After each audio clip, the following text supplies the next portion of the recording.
Hello दोस्तों, हम लोग PYQ सीरीज़ कर रहे हैं। मेडाइवल हिस्ट्री का कर रहे हैं, जो कि विभिन्न PCS एग्ज़ाम्स में पूछे जा चुके हैं, IAS में भी पूछे जा चुके हैं और आगे आने वाले किसी भी PCS एग्ज़ाम्स एवं IAS एवं जनरल कंपटीशन के लिए भी काफ़ी महत्वपूर्ण होंगे। जो क्वेश्चन पूछ दिए जाते हैं वो रिपीट भी होते रहते हैं और जनरल कंपटीशन में तो वो आते ही रहते हैं। ठीक है। जनरल में जैसे BSSC, inter level, graduate level, railway, banking, SSC या BPSC के थ्रू जो टीचर्स का एग्ज़ाम लिए जाते हैं या फिर अन्य स्टेट में भी जो टीचर्स के एग्ज़ाम होते हैं उनके लिए भी काफ़ी महत्वपूर्ण रहेंगे। या जिस जगह भी सामान्य अध्ययन से क्वेश्चन पूछे जाते हैं उसके लिए काफ़ी महत्वपूर्ण सेशन रहेगा। ठीक है दोस्तों, मेडाइवल हिस्ट्री का क्वेश्चन कर रहे हैं। उत्तर भारत एवं दक्कन के प्रांतीय राजवंश से संबंधित क्वेश्चन करेंगे। उत्तर भारत एवं दक्कन के प्रांतीय राजवंश से संबंधित क्वेश्चन। ठीक है, चलिए करते हैं स्टार्ट। जौनपुर नगर निम्नांकित की स्मृति में स्थापित किया गया। तो जौनपुर नगर निम्नांकित की स्मृति में स्थापित किया गया। किसकी स्मृति में? तो मोहम्मद बिन तुगलक की स्मृति में स्थापित किया गया था जौनपुर नगर। ठीक है, जौनपुर नगर निम्नांकित की स्मृति में स्थापित किया गया था। किसकी स्मृति में? तो मोहम्मद बिन तुगलक की स्मृति में स्थापित किया गया था। बी आंसर हो जाएगा। ठीक है, फिरोज शाह तुगलक ने 300 नवीन नगरों की स्थापना की थी। उसके द्वारा बसाए गए नगरों में फतेहाबाद, हिसार, फिरोजाबाद और जौनपुर प्रमुख थे। जौनपुर की स्थापना फिरोज शाह तुगलक ने अपने चचेरे भाई जौना खां अपने चचेरे भाई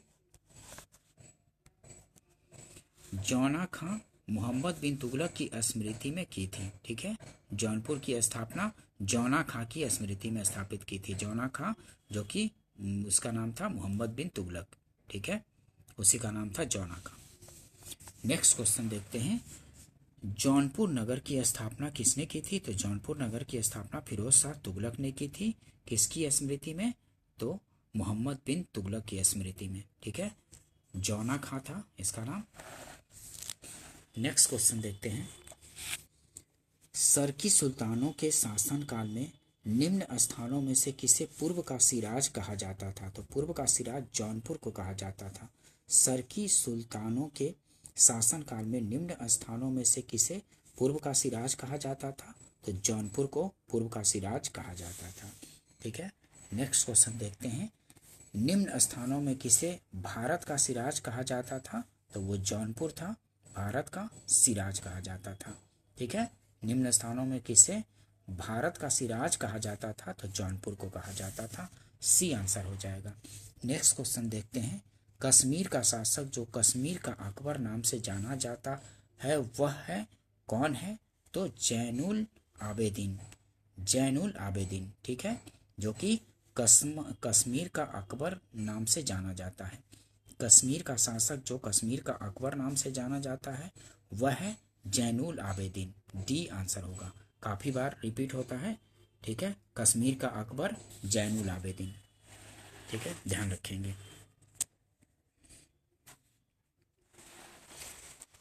डिटेल्स देखते हैं थोड़ा। 1420 ईस्वी में अली शाह का भाई शाही खां जैन उल आबिदीन के नाम से कश्मीर के सिंहासन पर बैठा। वह कश्मीर का सबसे महान शासक हुआ। वह धार्मिक दृष्टि से अत्यधिक सहिष्णु था। उसकी धार्मिक उदारता के कारण उसकी तुलना मोहम्मद ये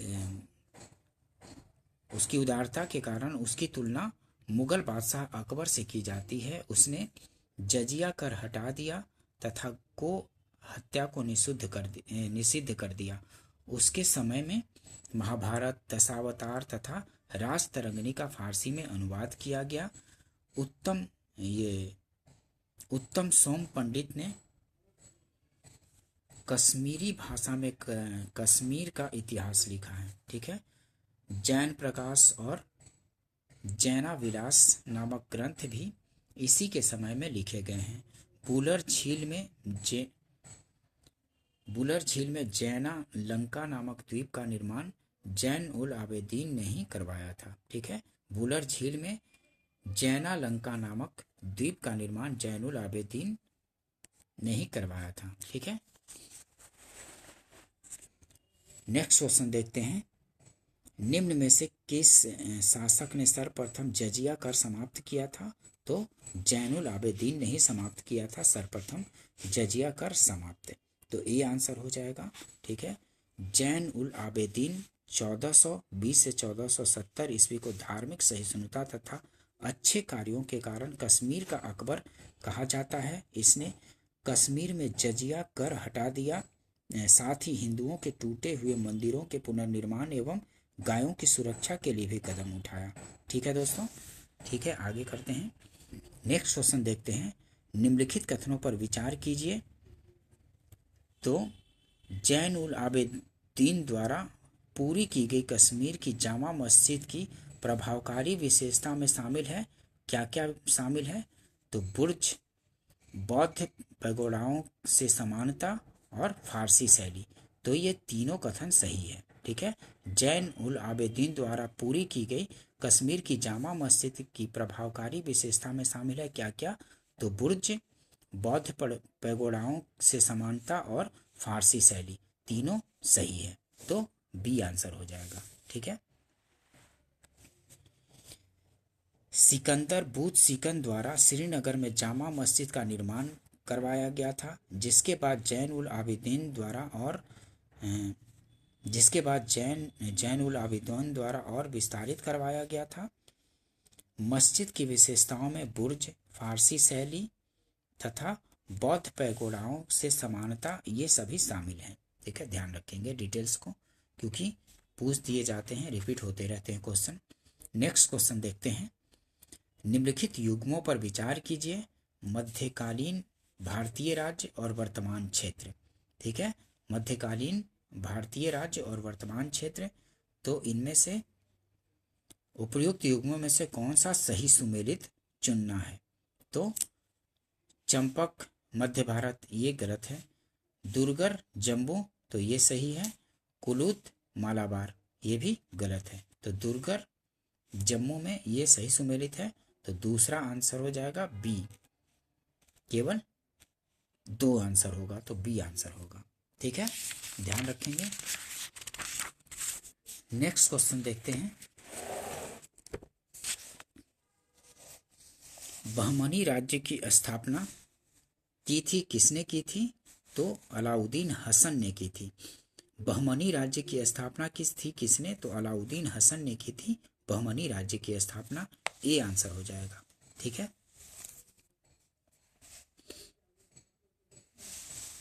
दक्कन के अमीरान ए सादात के विद्रोह के परिणाम स्वरूप मोहम्मद बिन तुगलक के शासनकाल के अंतिम दिनों में बहमनी साम्राज्य की स्थापना हुई। जफर खां हसन गंगू 1347 से 1358 ईस्वी नामक एक सरदार अलाउद्दीन हसन बहमन शाह की उपाधि धारण करके 1347 ईस्वी में सिंहासनारूढ़ हुआ और बहमनी साम्राज्य की नींव डाली 1347 ईस्वी में। ठीक है, कौन? जफर खां या हसन गंगू नामक एक सरदार अलाउद्दीन हसन बहमन शाह की उपाधि धारण करके 1347 ईस्वी में सिंहासनारूढ़ हुआ और बहमनी साम्राज्य की नींव डाली। ठीक है, उसने गुलबर्गा को अपने नव संस्थापित साम्राज्य की राजधानी बनाया तथा उसका नाम अहसानाबाद रखा था। ठीक है, अपने साम्राज्य के शासन के लिए उसने इसे 4 तरफों अथवा प्रांतों में विभाजित किया। ठीक है, अपने साम्राज्य के शासन के लिए उसने इसे 4 तरफों अथवा प्रांतों में विभाजित किया था। कौन कौन था? तो गुलबर्गा, दौलताबाद, बरार और बीदर में। प्रत्येक प्रांत एक शासक के अधीन था। गुलबर्गा का प्रांत सबसे महत्वपूर्ण था। ठीक है, गुलबर्गा का प्रांत सबसे महत्वपूर्ण था। इसमें बीजापुर भी सम्मिलित था। दक्षिण के हिंदू शासकों को उसने अपने अधीन किया तथा अपने अनुयायियों को पद और जागीर प्रदान करने की नई प्रथा प्रारंभ की। उसने हिंदुओं से जजिया न लेने का आदेश दिया था। ठीक है, ध्यान रखेंगे। किसने बहमनी साम्राज्य की स्थापना की थी? तो जफर खां हसन गंगू, इसी को बोला जाता है, 1347 ईस्वी में की थी। एक सरदार था, अलाउद्दीन हसन बहमन शाह की उपाधि धारण किया था। ठीक है, इसी ने 1347 ईस्वी में बहमनी साम्राज्य की स्थापना की थी। ठीक है, ध्यान रखेंगे। नेक्स्ट क्वेश्चन देखते हैं, बहमनी राज्य की स्थापना किस वर्ष हुई थी? तो 1347 ईस्वी में हुई थी। ठीक है, बहमनी राज्य की स्थापना किस वर्ष हुई थी? तो 1347 में, सी आंसर हो जाएगा। नेक्स्ट क्वेश्चन देखते हैं, बहमनी राज्य की प्रथम राजधानी निम्नलिखित में से कौन सी थी? तो बहमनी राज्य की प्रथम राजधानी निम्नलिखित में से गुलबर्गा थी। ठीक है, गुलबर्गा, बी आंसर हो जाएगा। नेक्स्ट क्वेश्चन देखते हैं, दक्षिण में बहमनी राज्य का संस्थापक निम्न में से कौन था? तो हसन गंगू था। ठीक है, हसन गंगू, बी आंसर हो जाएगा। नेक्स्ट क्वेश्चन देखते हैं, सूची 1 को सूची 2 से मिलाना है। तो आदिल शाही बीजापुर का, कुतुब शाही गोलकुंडा का, और निजाम शाही हैदराबाद का, और सरकी शाही तो जौनपुर का। ठीक है, तो 2 3 1 4 डी आंसर है। ठीक है, 2 3 1 4 डी आंसर हो गया। आदिल शाही बीजापुर का, कुतुब शाही गोलकुंडा का, निजाम शाही हैदराबाद का, सरकी शाही जौनपुर का। ठीक है, ध्यान रखेंगे, क्वेश्चन पूछ दिए जाते हैं। नेक्स्ट क्वेश्चन देखते हैं, निम्नलिखित मुस्लिम शासकों में किस एक को उसकी धर्मनिरपेक्षता में आस्था के कारण उसकी मुस्लिम प्रजा जगत गुरु कहकर पुकारती थी? तो इब्राहिम आदिल शाह को। ठीक है, निम्नलिखित मुस्लिम शासकों में किस एक को उसकी धर्मनिरपेक्षता में आस्था के कारण उसकी मुस्लिम प्रजा जगत गुरु कहकर पुकारती थी? तो इब्राहिम आदिल शाह। ठीक है, सी आंसर हो जाएगा। नेक्स्ट क्वेश्चन देखते हैं, अहमदनगर के निजाम शाही वंश का अंत कैसे हुआ? अहमदनगर के निजाम शाही वंश का अंत कैसे हुआ? तो कैसे हुआ था? अहमदनगर को मुगल साम्राज्य में मिलाकर हुसैन शाह को आजीवन कारावास दिया गया। ठीक है, अहमदनगर के निजाम शाही वंश का अंत कैसे हुआ? तो ए आंसर हो जाएगा। अहमदनगर को मुगल साम्राज्य में मिलाकर हुसैन शाह को आजीवन कारावास दिया गया था। ठीक है, ए आंसर हो जाएगा। नेक्स्ट क्वेश्चन देखते हैं, वह युग्म जो सही सुमेलित नहीं है को इंगित करें। तो इसमें सही सुमेलित कौन सी नहीं है? तो यूसुफ आदिल शाह अहमदनगर के नहीं। ठीक है, बाकी सुमेलित है, बाज बहादुर मालवा के, कुतुब शाह गोलकुंडा, सुल्तान मुजफ्फर शाह गुजरात। ठीक है, लेकिन यूसुफ आदिल शाह अहमदनगर के नहीं। डी सुमेलित नहीं है, यूसुफ आदिल शाह बीजापुर का शासक था, ना कि अहमदनगर का। ठीक है, यूसुफ आदिल शाह कहाँ के शासक था? बीजापुर का, ना कि अहमदनगर का। जबकि बाज बहादुर मालवा का, कुतुब शाह गोलकुंडा का एवं सुल्तान मुजफ्फर शाह गुजरात के शासक थे। ध्यान रखेंगे, पूछे जाते हैं। नेक्स्ट क्वेश्चन देखते हैं, गोलकुंडा को वर्तमान में क्या कहा जाता है? तो गोलकुंडा को वर्तमान में हैदराबाद कहा जाता है। ये आंसर हो जाएगा। गोलकुंडा को वर्तमान में क्या कहा जाता है? तो हैदराबाद कहा जाता है। ये आंसर हो जाएगा। ठीक है, नेक्स्ट क्वेश्चन देखते हैं, निम्नलिखित में से कौन सा एक ही सुमेलित है? तो कौन इसमें सुमेलित है? होयसल द्वार समुद्र। ठीक है, होयसल के द्वार समुद्र के होयसल। ठीक है, बी आंसर हो जाएगा। ठीक है, द्वार समुद्र के होयसल, बी आंसर सही है। होयसल वंश की राजधानी कहाँ थी? होयसल राजवंश की तो द्वार समुद्र थी, जबकि काकतीय वंश की राजधानी वारंगल। ठीक है, काकतीय वंश की राजधानी वारंगल थी, लेकिन यहाँ देवगिरी दिया गया है तो गलत है। ठीक है, काकतीय वंश की राजधानी वारंगल तथा यादव वंश की राजधानी देवगिरी थी। ठीक है, यहाँ गलत है। तो यादव वंश की राजधानी देवगिरी में थी, पांड्य वंश की राजधानी कोरकाई में अवस्थित थी। पांड्य वंश की राजधानी कोरकाई में अवस्थित थी, जिसे बाद में मथुरा स्थानांतरित कर दिया गया था। ठीक है, पांड्य राजवंश की राजधानी कोरकाई पांड्य राजवंश की राजधानी कोरकाई थी, जिसे बाद में मदुरा स्थानांतरित कर दिया गया था। तो ये भी मैच हो रहा है, ठीक है। पांड्य राज की राजधानी मदुरा, तो इसमें दो आंसर हो जाएगा, होयसल का द्वार समुद्र और पांड्य का पहले कोरकाई था लेकिन बाद में मदुरा किया गया था। तो बी और डी दोनों सही होंगे इसमें, ठीक है, दोनों मैच हो रहे हैं, ठीक है, ध्यान रखेंगे। द्वार समुद्र किस राजवंश की राजधानी थी? तो द्वार समुद्र किसकी राजधानी थी? तो होयसल राजवंश की राजधानी थी, ठीक है, ध्यान रखेंगे। ये पूछे जाते हैं मैच करने के लिए भी और डायरेक्ट भी पूछे जाते हैं। द्वार समुद्र किस राजवंश की राजधानी थी? तो होयसल राजवंश की राजधानी थी। हेलीबीड कर्नाटक राज्य के हासन जिले में स्थित है। इसे पूर्व में द्वार समुद्र के नाम से जाना जाता था। यह होयसल राजवंश की राजधानी थी द्वार समुद्र। होयसल स्मारक पाए जाते हैं कहाँ? तो हेलीबीड और बेल्लूर में, हलेबीड और बेल्लूर में होयसल स्मारक पाए जाते हैं, तो हलेबीड और बेल्लूर में, बी आंसर हो जाएगा। नेक्स्ट क्वेश्चन देखते हैं। होयसलों की प्राचीन राजधानी,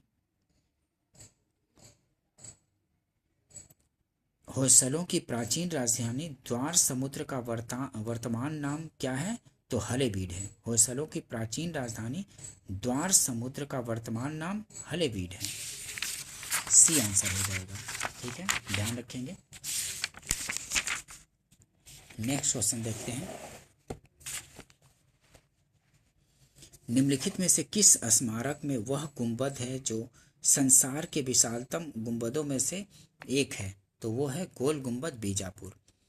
निम्नलिखित में से किस स्मारक में वह गुंबद है जो संसार के विशालतम गुंबदों में से एक है? तो वो है गोल गुंबद बीजापुर, डी आंसर हो जाएगा, ठीक है। बीजापुर के मोहम्मद आदिल शाह का मकबरा, बीजापुर के मोहम्मद आदिल शाह का मकबरा गोल गुंबद के नाम से विख्यात है। यह भारत के विशालतम ऐतिहासिक भवनों में शामिल है तथा विश्व के विशालतम गुंबदों में से एक है। इसका बाह्य भाग देखने से एक प्याले की भांति लगता है तथा इसके प्रत्येक कोनों पर कंगूरों की व्यवस्था है, ठीक है, ध्यान रखेंगे इसको। नेक्स्ट क्वेश्चन देखते हैं। निम्नलिखित स्मारकों को उनसे संबंधित शासक से सुमेलित करके नीचे दिए गए कूटों से सही उत्तर का चयन कीजिए। तो दोहरा गुंबद किसका है? तो दोहरा गुंबद सिकंदर लोदी का है, ठीक है, दोहरा गुंबद सिकंदर लोदी का, ठीक है, दोहरा गुंबद सिकंदर लोदी का। अष्टभुजीय मकबरा किसका है? तो अष्टभुजीय मकबरा है शेर शाह का, अष्टभुजीय मकबरा शेर शाह का। सत्य मेहराबीय मकबरा किसका है? तो वो है बलबन का, सत्य मेहराबीय मकबरा बलबन का। और गोल गुंबद किसका है? तो गोल गुंबद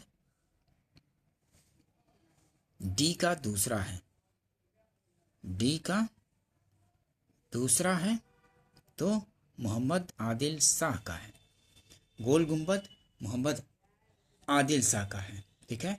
दोहरा गुंबद सिकंदर लोदी का, अष्टभुजीय मकबरा शेर शाह का, सत्य मेहराबी मकबरा बलबन का और गोल गुंबद किसका है? तो मोहम्मद आदिल शाह का है, तो बी आंसर हो जाएगा, ठीक है। 4 1 3 2।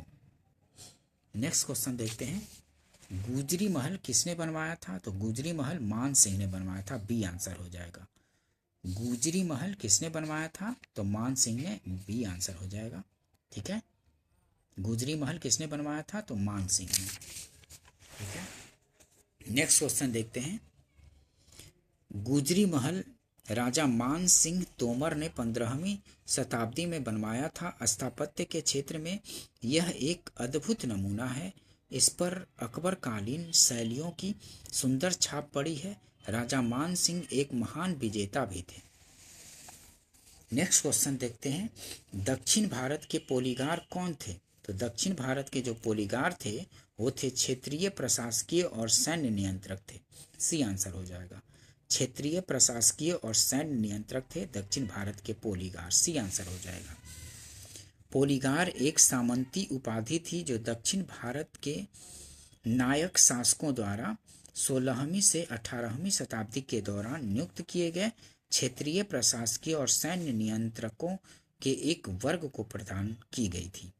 ठीक है, 16वीं से 18वीं शताब्दी के दौरान नियुक्त किए गए क्षेत्रीय प्रशासकीय और सैन्य नियंत्रकों के एक वर्ग को प्रदान की गई थी। पोलीगार इन्हीं को बोला जाता था। ठीक है, क्षेत्रीय प्रशासकीय और सैन्य नियंत्रक को दक्षिण भारत के पोलीगार। नेक्स्ट, भक्ति और सूफी से संबंधित क्वेश्चन देखते हैं दोस्तों। ठीक है, भक्ति और सूफी से संबंधित भी काफ़ी क्वेश्चन पूछे जाते हैं दोस्तों। अगर वीडियो पसंद आता हो तो इसको लाइक कीजिए, शेयर कीजिए और सब्सक्राइब भी कीजिए। ठीक है, अपने ग्रुप में भी शेयर कर दीजिए, फ्रेंड सर्कल में। ठीक है, अभी तक मैंने ये एंशिएंट भी करवा दिया है, मॉडर्न का भी कंप्लीट करवाया हुआ है और ज्योग्राफी में वर्ल्ड ज्योग्राफी का सेक्शन भी करवाया जा चुका है, तो उसको जा कर के आप प्लेलिस्ट में देख सकते हैं। ठीक है, सारे वीडियो अवेलेबल हैं और अगर आपने देख लिया है तो उसे रिवीजन करें। ठीक है, क्योंकि रिवीजन से ही आप किसी भी एग्ज़ाम्स में बेहतर परफॉर्म कर सकते हैं। ठीक है, क्योंकि जब एक बार देख लेते हैं तो उसको रिवीजन करने से फिर दिमाग में छप जाता है, एक आध दो बार देख लेने से। उसके बाद आप जो भी एग्ज़ाम देंगे तो उसमें बेहतर कर पाएंगे आप। ठीक है, चलिए आगे बढ़ते हैं। भक्ति और सूफी आंदोलन से संबंधित, भक्ति आंदोलन का प्रारंभ किया गया था अलवार संतों द्वारा। ठीक है, भक्ति आंदोलन का प्रारंभ किया गया था अलवार संतों द्वारा प्रारंभ किया गया था। ए आंसर हो जाएगा। ठीक है, नेक्स्ट क्वेश्चन देखते हैं। भक्ति संस्कृति का भारत में पुनर्जन्म हुआ, कब हुआ था भक्ति संस्कृति का भारत में पुनर्जन्म? तो 15वीं और 16वीं शताब्दी ईस्वी में हुआ था। भक्ति संस्कृति का भारत में पुनर्जन्म कब हुआ था? तो 15वीं और 16वीं शताब्दी ईस्वी में हुआ था। डी आंसर हो जाएगा। ठीक है, भक्ति आंदोलन का इतिहास महान धर्म सुधारक शंकराचार्य के समय से प्रारंभ होता है, जिन्होंने बौद्ध धर्म के प्रभाव को समाप्त करने के लिए 8वीं शताब्दी में अद्वैतवादी दर्शन का प्रतिपादन किया था। भक्ति आंदोलन का पुनर्जन्म 15वीं-16वीं सदी में हुआ, जब इसके नेतृत्व की बागडोर कबीर, नानक, तुलसी, सूर एवं मीराबाई ने संभाली थी। ठीक है, तो इसका पुनर्जन्म 15वीं-16वीं सदी ईस्वी में हुआ था, ध्यान रखेंगे। नेक्स्ट क्वेश्चन देखते हैं। बुद्ध और मीराबाई के जीवन दर्शन में मुख्य साम्य था, तो क्या साम्य था? संसार दुखपूर्ण है। सी आंसर हो जाएगा। बुद्ध और मीराबाई के जीवन दर्शन में मुख्य साम्य क्या था? तो इसके बुद्ध और मीराबाई के जीवन का दर्शन का मुख्य साम्य था संसार दुखपूर्ण है। सी आंसर हो जाएगा। बुद्ध और मीराबाई के जीवन दर्शन में मुख्य साम्य यह था कि दोनों ने संसार को दुखपूर्ण माना। दुख बौद्ध धर्म के 4 आर्य सत्यों में प्रथम है। ठीक है, दुख जो है बौद्ध धर्म के 4 आर्य सत्यों में प्रथम है। नेक्स्ट क्वेश्चन देखते हैं। कोई व्यक्ति किसी व्यक्ति से उसका धर्म, संप्रदाय या जाति ना पूछे, यह कथन किसका है? तो रामानंद का है। ठीक है, कोई व्यक्ति किसी व्यक्ति से उसका धर्म, संप्रदाय या जाति ना पूछे, यह कथन किसका है? तो रामानंद का है। बी आंसर हो जाएगा। उपयुक्त कथन संत रामानंद जी का है। इनके शिष्यों में सभी जाति एवं संप्रदाय के लोग शामिल थे। ठीक है, रामानंद के शिष्यों में सभी जाति एवं संप्रदाय के लोग शामिल थे। ठीक है, ध्यान रखेंगे। नेक्स्ट क्वेश्चन देखते हैं। सभी भक्ति संतों के मध्य एक समान विशेषता थी कि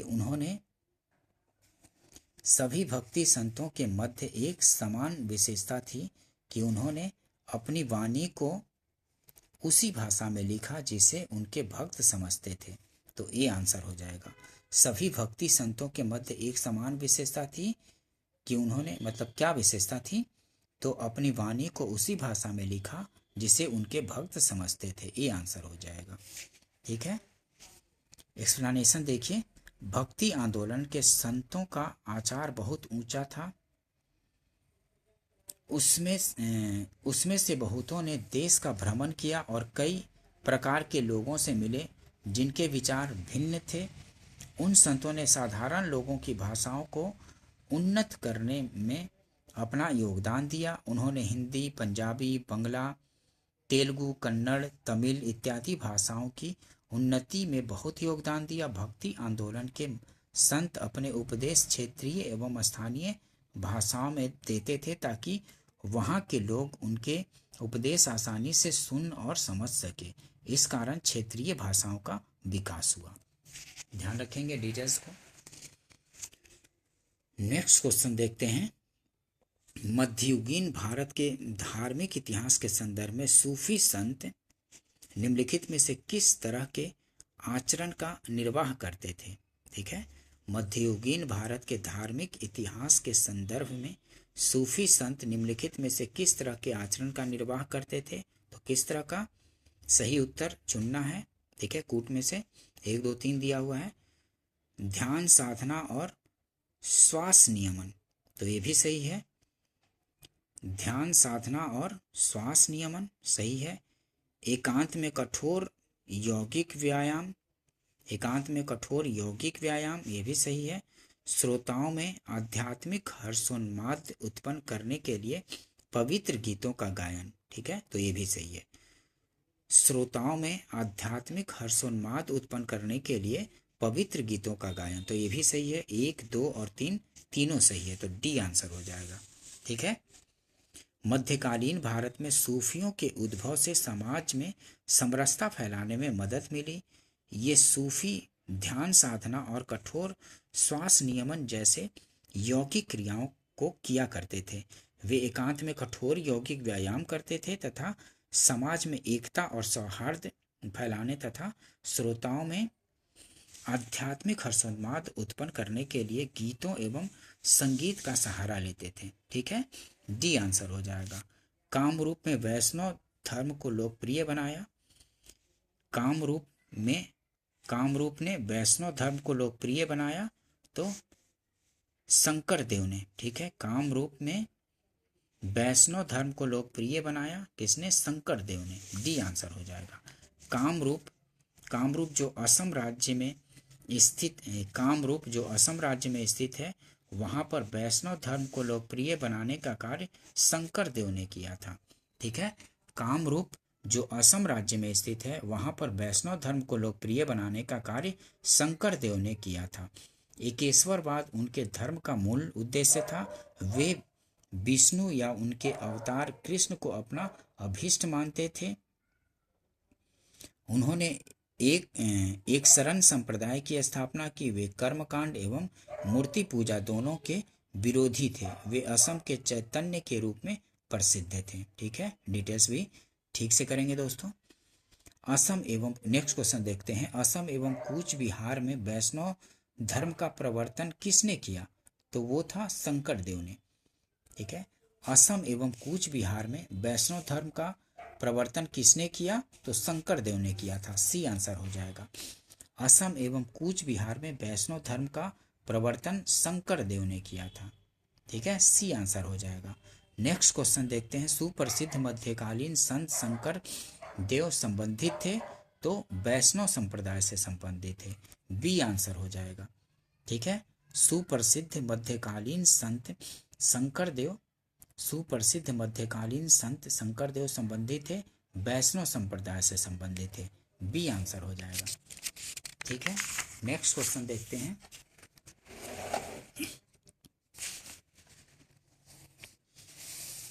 रामानुजाचार्य किससे संबंधित थे? तो विशिष्टाद्वैत से संबंधित थे। सी आंसर हो जाएगा। रामानुजाचार्य किससे संबंधित थे? रामानुजाचार्य विशिष्टाद्वैत से संबंधित है। सी आंसर हो जाएगा। इसका डिटेल्स देखते हैं। मध्यकालीन संत शंकर देव वैष्णव संप्रदाय से संबंधित है। ठीक है, मध्यकालीन संत शंकर देव जो थे वैष्णव संप्रदाय से संबंधित है। डिटेल्स ध्यान रखेंगे। रामानुजाचार्य किससे संबंधित है? तो विशिष्ट द्वैत से संबंधित है। सी आंसर हो जाएगा। ठीक है, वैष्णव आचार्य रामानुज भक्ति आंदोलन के प्राचीनतम प्राचार्य थे। इन्होंने सगुण ईश्वर की उपासना पर बल दिया। उनका मत विशिष्टाद्वैत कहा जाता है, जिसका अर्थ ब्रह्म अर्थात ईश्वर अद्वैत होते हुए भी जीव तथा जगत की शक्तियों द्वारा विशिष्ट है। ठीक है, ब्रह्म अर्थात ईश्वर अद्वैत होते हुए भी जीव तथा जगत की शक्तियों द्वारा विशिष्ट है। ठीक है, नेक्स्ट क्वेश्चन देखते हैं। शुद्ध अद्वैतवाद का प्रतिपादन किया था किसने? तो वल्लभाचार्य ने किया था। बी आंसर हो जाएगा। शुद्ध अद्वैतवाद का प्रतिपादन किया था वल्लभाचार्य ने। बी आंसर हो जाएगा। श्री वल्लभाचार्य सोमायजी कुल के तैलंग ब्राह्मण श्री लक्ष्मण भट्ट के पुत्र थे। परंपरा अनुसार इन्होंने रुद्र संप्रदाय के प्रवर्तक विष्णु स्वामी के मत का अनुसरण तथा विकास करके अपना शुद्धाद्वैत मत, शुद्ध अद्वैतवाद या पुष्टि मार्ग प्रतिष्ठित किया। ये अग्नि के अवतार माने जाते हैं। इनके जीवन का अधिकांश समय काशी, अरेल, प्रयाग एवं वृंदावन में व्यतीत हुआ। ठीक है, नेक्स्ट क्वेश्चन देखते हैं। निम्नलिखित में कौन सुमेलित है? तो इसमें सुमेलित है द्वैतवाद मध्वाचार्य। ठीक है, इसमें कौन सुमेलित है? तो द्वैतवाद मध्वाचार्य। ठीक है, सी आंसर हो जाएगा।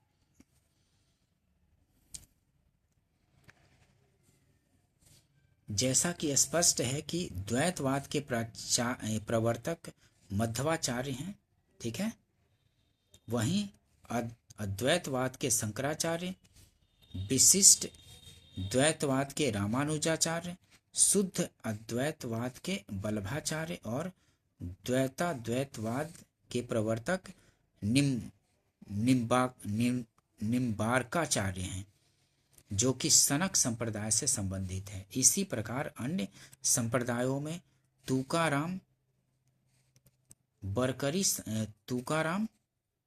तुकाराम जो थे बरकरी संप्रदाय से एवं रामदास धरकरी संप्रदाय से संबंधित है। ये डिटेल्स थोड़ा ध्यान रखेंगे। जैसा कि स्पष्ट है कि द्वैतवाद के प्रवर्तक कौन थे? तो मध्वाचार्य हैं। वहीं अद्वैतवाद के शंकराचार्य, विशिष्ट द्वैतवाद के रामानुजाचार्य, शुद्ध अद्वैतवाद के वल्लभाचार्य और द्वैतवाद के प्रवर्तक निम्बार्काचार्य हैं, जो कि सनक संप्रदाय से संबंधित हैं। इसी प्रकार अन्य संप्रदायों में तुकाराम किससे? तो बरकरी संप्रदाय से एवं रामदास धरकरी संप्रदाय से संबंधित हैं। ठीक है दोस्तों, इस डिटेल्स को थोड़ा ध्यान रखेंगे। क्वेश्चन पूछ दिए जाते हैं, एक दो बार देखेंगे तो ये ध्यान में आ जाएगा। नेक्स्ट क्वेश्चन देखते हैं। निम्नलिखित कथनों पर विचार कीजिए।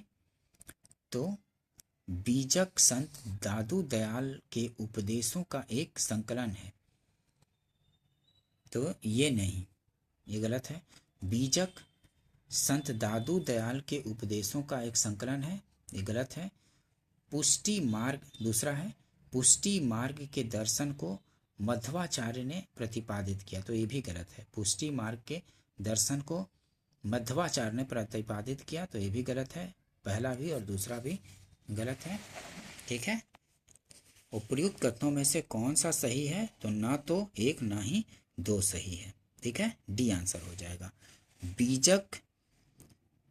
बीजक संत कबीर के उपदेशों का संकलन है। यहाँ दादू दयाल के उपदेशों का संकलन बोल रहा था, तो गलत हो गया। बीजक संत कबीर के उपदेशों का संकलन है, जो कबीरपंथी संप्रदाय के मानने वालों का पवित्र ग्रंथ है। पुष्टि मार्ग वैष्णव संप्रदाय के अंतर्गत आता है। ठीक है, पुष्टि मार्ग वैष्णव संप्रदाय के अंतर्गत आता है। और यहाँ बोल रहा था पुष्टि मार्ग दर्शन को मध्वाचार्य ने प्रतिपादित किया था। नहीं, पुष्टि मार्ग वैष्णव संप्रदाय के अंतर्गत आता है। पुष्टि मार्ग का दर्शन वल्लभाचार्य द्वारा प्रतिपादित किया गया था। यहाँ मध्वाचार्य बोल रहा है, तो मध्वाचार्य नहीं वल्लभाचार्य। पुष्टि मार्ग का दर्शन वल्लभाचार्य द्वारा प्रतिपादित किया गया था। अतः दोनों कथनों के असत्य होने के कारण सर्वाधिक उपयुक्त विकल्प डी, ना तो एक ना तो दो। ठीक है, नेक्स्ट क्वेश्चन देखते हैं। निम्नलिखित में से किस भक्ति संत ने अपने संदेश के प्रचार के लिए सबसे पहले हिंदी का प्रयोग किया? तो रामानंद ने किया था। ठीक है, संदेश के प्रचार के लिए सबसे पहले हिंदी का प्रयोग रामानंद ने। निम्नलिखित में से किस भक्ति संत ने अपने संदेश के प्रचार के लिए सबसे पहले हिंदी का प्रयोग किया? तो वो थे रामानंद। सी आंसर हो जाएगा। ठीक है, उत्तर भारत में रामानंद भक्ति आंदोलन के प्रथम प्रवर्तक थे, जिनका जन्म 1299 ईस्वी में प्रयाग के कान्यकुब्ज ब्राह्मण परिवार में हुआ था। प्रयाग तथा वाराणसी में उन्होंने शिक्षा प्राप्त की थी। ये सगुण ईश्वर में विश्वास करते थे। इन्होंने भक्ति को मोक्ष का एकमात्र साधन स्वीकार करते हुए राम सीता की उपासना का आदर्श समाज के सामने रखा। ठीक है, इन्होंने भक्ति को मोक्ष का एकमात्र साधन स्वीकार करते हुए राम सीता की उपासना का आदर्श समाज के सामने रखा। इन्होंने सर्वप्रथम अपने संदेश का प्रचार हिंदी भाषा में किया था। ध्यान रखेंगे, कबीर शिष्य थे किसके? तो रामानंद के शिष्य थे कबीर। ठीक है, कबीर शिष्य थे रामानंद के। कबीर रामानंद के 12 शिष्यों में प्रमुख थे। ठीक है, 12 शिष्यों में से प्रमुख थे। कबीर रामानंद के 12 शिष्यों में से प्रमुख थे। लोक परंपरा के अनुसार उनका जन्म किसी विधवा ब्राह्मणी के गर्भ से वाराणसी के समीप हुआ था तथा पालन पोषण एक जुलाहा दंपति नीरू और नीमा ने किया था कबीर का। ठीक है, जुलाहा दंपति ने इनका पालन पोषण किया था कबीर का, लेकिन इनका किसी ब्राह्मण इस विधवा ब्राह्मणी के गर्भ से वाराणसी के समीप इनका जन्म हुआ था। ठीक है, ध्यान रखेंगे डिटेल्स को। विधवा ब्राह्मणी के गर्भ से वाराणसी के समीप हुआ था जन्म तथा पालन पोषण एक जुलाहा दंपति नीरू और नीमा ने किया था कबीर का। नेक्स्ट क्वेश्चन देखते हैं। मध्यकालीन भारत के निम्नलिखित में से किस संत का जन्म प्रयाग में हुआ था? तो रामानंद का। ठीक है, मध्यकालीन भारत के निम्नलिखित में से किस संत का जन्म प्रयाग में हुआ था? तो रामानंद का जन्म प्रयाग में हुआ था। बी आंसर हो जाएगा। डिटेल्स देखते हैं। रामानंद का जन्म प्रयाग इलाहाबाद में हुआ था। रामानंद उत्तर भारत के पहले महान भक्त संत थे। रामानंद ने दक्षिण और उत्तर भारत के भक्ति आंदोलन के बीच सेतु का काम किया। रामानंद जो थे दक्षिण और उत्तर भारत के भक्ति आंदोलनों के बीच सेतु का काम किया था। ठीक है, रैदास का जन्म वाराणसी में, तुलसीदास का जन्म चित्रकूट में तथा कुंभन दास का जन्म ब्रज भूमि मथुरा के आसपास में हुआ था। ठीक है, रैदास का जन्म कहाँ? वाराणसी में, तुलसीदास का जन्म चित्रकूट में और कुंभन दास का जन्म ब्रज भूमि मथुरा के आसपास में हुआ था। ठीक है, रामानंद जो थे दक्षिण और उत्तर भारत के भक्ति आंदोलन के बीच सेतु का काम किया था। ध्यान रखेंगे इन चीजों को, डिटेल्स को। बीजक का रचयिता कौन है? तो बीजक के रचयिता कबीर हैं। ठीक है, बीजक के रचयिता कबीर हैं। कबीर पंथी संप्रदाय के अनुयायियों का मुख्य धार्मिक ग्रंथ सुप्रसिद्ध बीजक है, जो कि कबीर के दोहों का संकलन है। कबीर पंथी संप्रदाय के अनुयायियों का मुख्य धार्मिक ग्रंथ सुप्रसिद्ध बीजक है, जो कि कबीर के दोहों का संकलन है।